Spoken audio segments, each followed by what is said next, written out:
Eto na nga yung part 2 sa aming pagdadagat. Nabiglaan lang talaga pero masaya. Ito guys, yung sinasabi kong pababa na dadaanan sana namin kasama yung tricycle. Kaya nang nag-decide si daddy na maglakad na nga lang kami. Sobrang excited nga ni Idrel na makaligo sa dagat. Kaya ayan, nakikipagrumbahan siya sa dalawang naglalakad na parehas kabibilis. Sa sobrang bilis nga maglakad ng mga ito, ayan, patakbo-takbo nga ako habang nagbibideo. Di mo lang mahalata na mabilis sila maglakad dahil pinas-forward ko nga. Akala ko nga dire-diretso pa nung bigla silang lumiko at lumusot dyan sa may pader na yon. Diyos ko dahil parang trespassing na nga ang nangyari sa amin.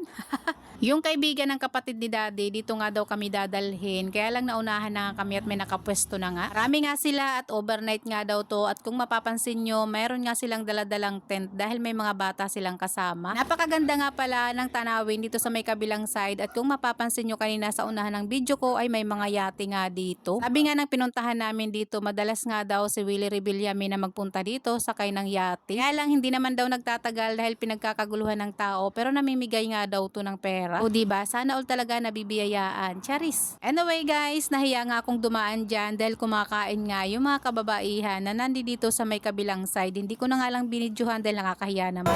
Sige po. Thank you po. Ilang ka ng tindera. Tama, tara ni.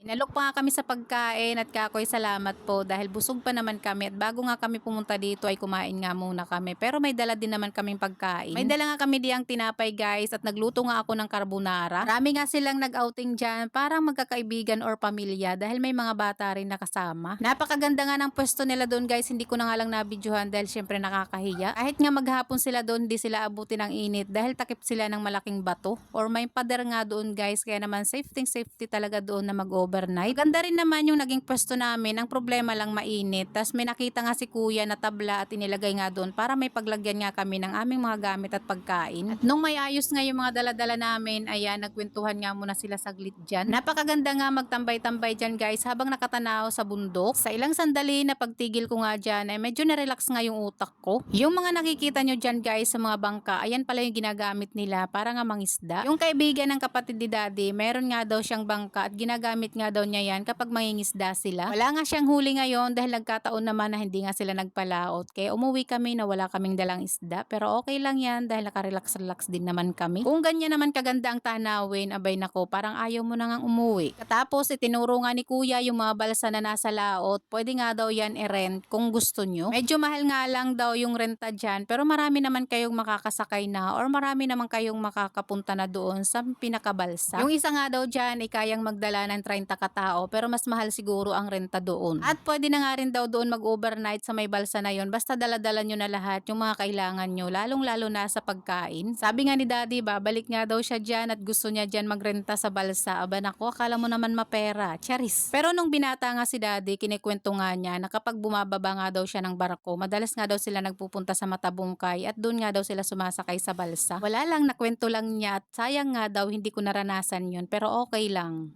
Masaya pa rin naman ako ngayon. Charis! Luloko pa nga ako at kung bakit nga daw, pahuli-huli ako ng dating at hindi ko daw siya kaagad nakita. Charis!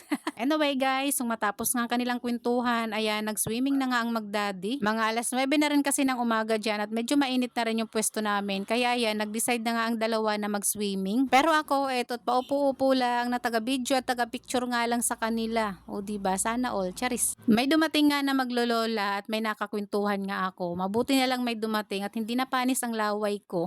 Hindi rin naman daw sila taga rito at siguro may pinuntahan lang din na kanilang kamag-anak. Nagyaya nga yung dalawang apo niya na maligo kaya ayun, meron nga akong nakakwentuhan dahil medyo nagtagal naman sila dyan. At habang nagkikwentuhan nga kami ni nanay, kumukuha naman ako ng mga video ko dahil daladala ko nga yung ibang product ko. O diba, kahit saan tayo magpunta, daladala talaga ang trabaho. Kapag affiliate ka, ganyan ang mangyayari sa'yo. Charis. Nung medyo mainit na nga at mga bandang 11 na ngayon ng tanghali, nag-decide na nga si daddy na umuwi na nga rin kami dahil mainit na nga yung pwesto namin. Pwede naman sana na maghapon kami doon kaya lang hindi talaga kakayanin ng init. Hindi rin naman kami magugutom kung sakaling maghapon kami doon dahil may dala nga kaming pagkain. Kaya lang hindi nga kakayanin ng init kaya ayan nagsiuwi na nga lang kami. Babalik na lang next time. O diba may pagbanta pa ngang babalik pa. Charis, dahil napakaganda nga doon guys. So ayun lang guys, hanggang dito na lang po muna ang aking mini vlog at syempre maraming salamat sa lahat ng nanonood nanonood at nagsusubaybay sa amin. Syempre pasensya na rin po kung hindi ako madalas mag-upload ng mini vlog dahil nawiwili nga ako mag-affiliate ngayon. Siya, kung nakarating ka nga hanggang dito sa dulo, maraming